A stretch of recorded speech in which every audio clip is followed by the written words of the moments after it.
dengan harapan kalau nanti pulang udah jadi orang kaya. Gak jauh beda ternyata sama harapan mak-mak Indonesia ke anaknya ya. Assalamualaikum warahmatullahi wabarakatuh. Halo teman-teman, makasih udah klik video Claramore. Hari ini aku akan membahas secara mendalam tentang penipuan paling terkenal, terbesar, dan merugikan dalam sejarah modern yang kita kenal dengan nama skema Ponzi. Bagaimana skema Ponzi bekerja, sejarahnya, karakteristik utama, dampaknya, serta cara menghindarinya.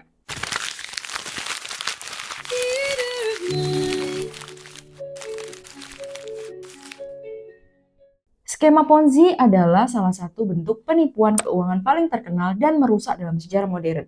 Skema ini menjanjikan keuntungan yang tinggi dalam waktu singkat kepada para investor. Namun kenyataannya, dana yang dibayarkan kepada investor lama berasal dari uang yang disetor oleh investor baru, bukan dari keuntungan real yang dihasilkan. Jadi siapa sih dalang dibalik penipuan ini? Charles Ponzi lahir dengan nama lengkap Carlo Pietro Giovanni Guglielmo Tebaldo Ponzi. Ia lahir pada 3 Maret 1882 dan meninggal pada 18 Januari 1949. Adalah seorang penipu Italia yang beroperasi di Amerika Serikat dan Kanada.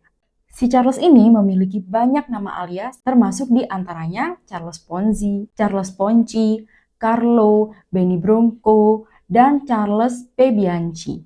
Ia dikenal pada awal 1920-an sebagai penipu di Amerika Utara karena caranya menghasilkan uang.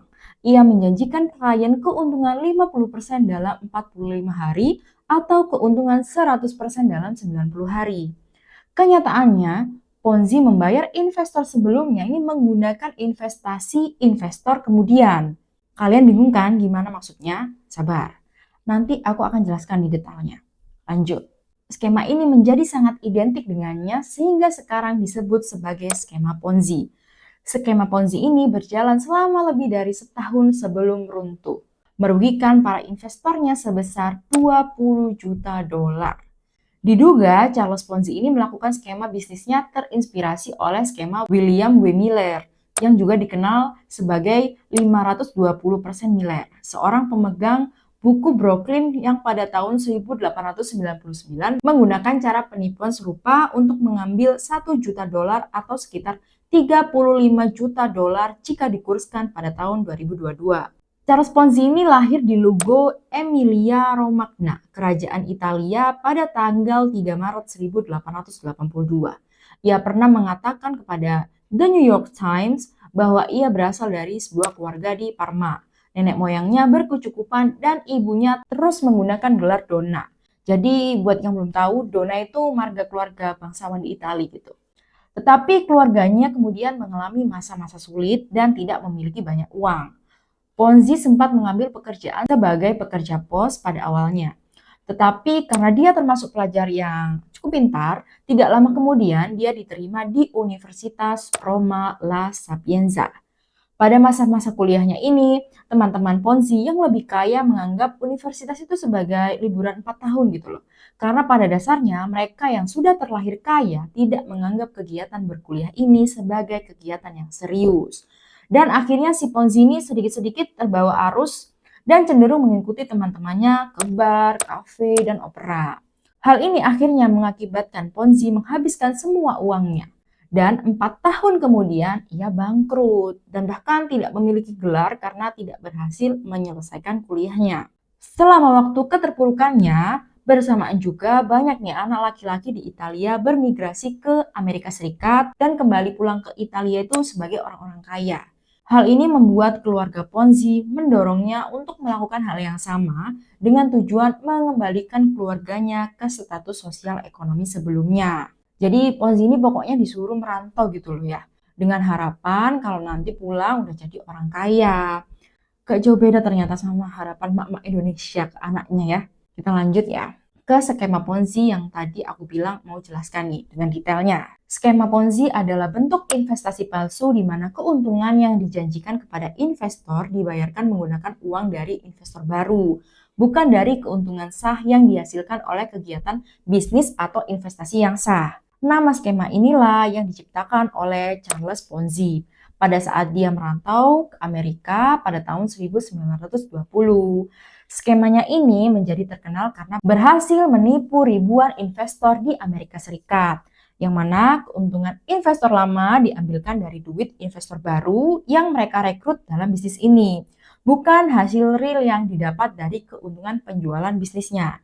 Jadi bayarin orang pakai duit orang lain, jadi muter aja gitu terus uangnya.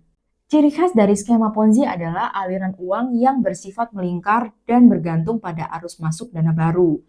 Berikut adalah tahap-tahap umum dari operasional skema Ponzi. Yang pertama, janji keuntungan tinggi dan cepat. Pelaku skema akan menawarkan peluang investasi dengan tingkat keuntungan yang jauh di atas rata-rata pasar. Misal, investasi X dengan keuntungan 20% dan seringkali tanpa risiko. Ini merupakan umpan utama untuk menarik minat investor baru. Yang kedua, pembayaran kepada investor awal.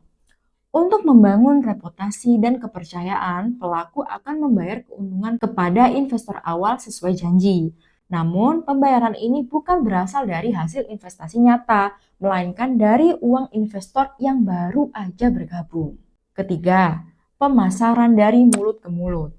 Investor awal yang merasa puas nih cenderung merekomendasikan investasi ini kepada teman, keluarga, dan kenalan. Ini menciptakan efek bola salju yang mempercepat pertumbuhan dana masuk.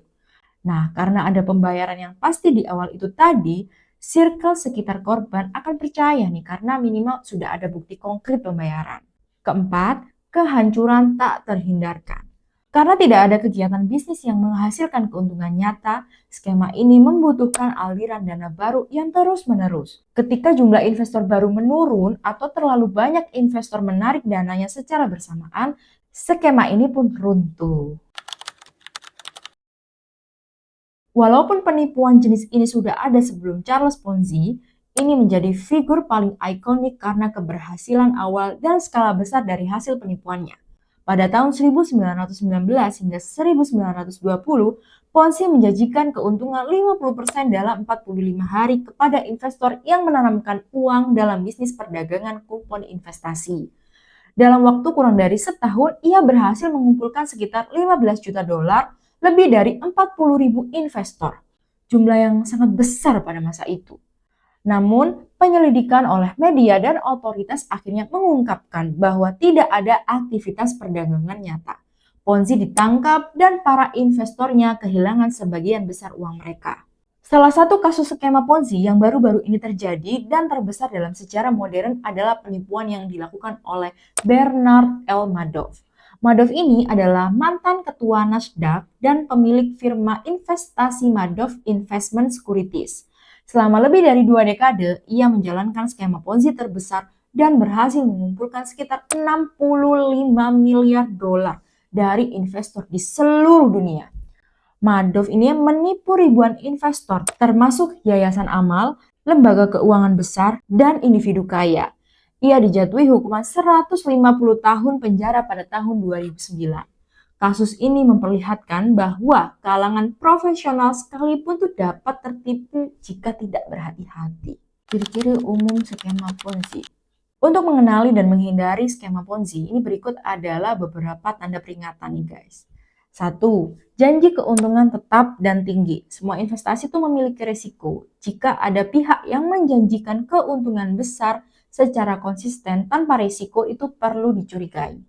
Yang kedua, kurangnya transparansi. Pelaku skema biasanya menghindari menjelaskan bagaimana sih keuntungan ini dihasilkan. Informasi tentang perusahaan dan investasinya seringkali kabur atau sengaja disamarkan. Yang ketiga, tekanan untuk segera investasi. Pelaku sering menggunakan teknik tekanan agar calon korban segera menginvestasikan uangnya, seperti bonus waktu terbatas atau ancaman kehilangan kesempatan. Keempat, sulitnya menarik dana. Dalam banyak kasus, investor akan mengalami kesulitan saat ingin menarik dananya. Penundaan atau alasan teknis sering digunakan sebagai dalih untuk orang-orang atau untuk nasabahnya itu nggak menarik uangnya dahulu gitu. Yang kelima, tidak terdaftar di otoritas resmi. Banyak skema Ponzi dijalankan oleh entitas yang tidak memiliki izin atau tidak diawasi oleh otoritas keuangan yang sah. Dampak skema Ponzi.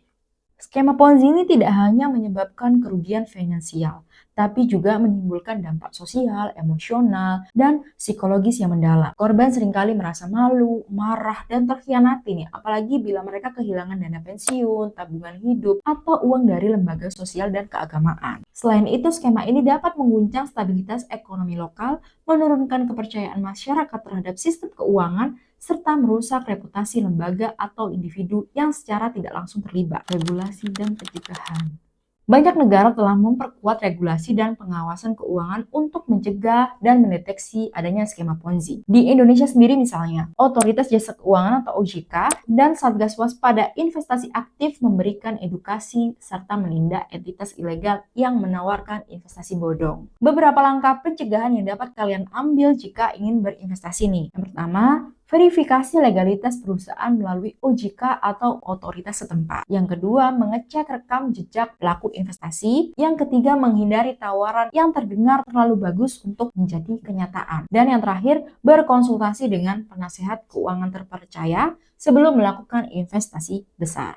Perbedaan skema Ponzi dan skema piramida. Meski sering disamakan, skema Ponzi ini berbeda dengan skema piramida. Dalam skema piramida, peserta harus merekrut anggota baru untuk mendapatkan keuntungan. Skema ini tumbuh secara geometris dan biasanya mengharuskan setiap peserta untuk membayar biaya awal. Sebaliknya, dalam skema Ponzi, investor biasanya hanya menyetorkan uang tanpa harus merekrut orang lain. Keuntungan mereka dijanjikan berasal dari kegiatan investasi, walaupun itu palsu. Oke, kita masuk ke kesimpulan dari kasus penipuan ini. Kesimpulan. Skema Ponzi adalah bentuk penipuan keuangan yang sangat berbahaya. Meski telah ada selama lebih dari 1 abad, jenis penipuan ini terus berevolusi dan tetap merugikan banyak orang hingga hari ini. Edukasi keuangan yang kuat, regulasi yang ketat, serta sikap kritis dari masyarakat merupakan kunci utama untuk mencegah jatuhnya korban baru. Sebagai individu, penting untuk selalu waspada terhadap penawaran investasi yang tidak masuk akal. Jika terdengar terlalu bagus untuk menjadi kenyataan, kemungkinan besar memang itu tidak nyata. Oke guys, kalau suka videonya, klik tombol like, bantu share video ini ke teman-teman, sahabat, keluarga, pacar, atau tetangga kalian. Yuk tulis komen di bawah, isi dengan saran, kritik, maupun ide untuk video-videoku selanjutnya. Dan yang paling penting, subscribe untuk bantu aku membangun kanal video yang lebih baik. Aku Clara Moore, sampai jumpa.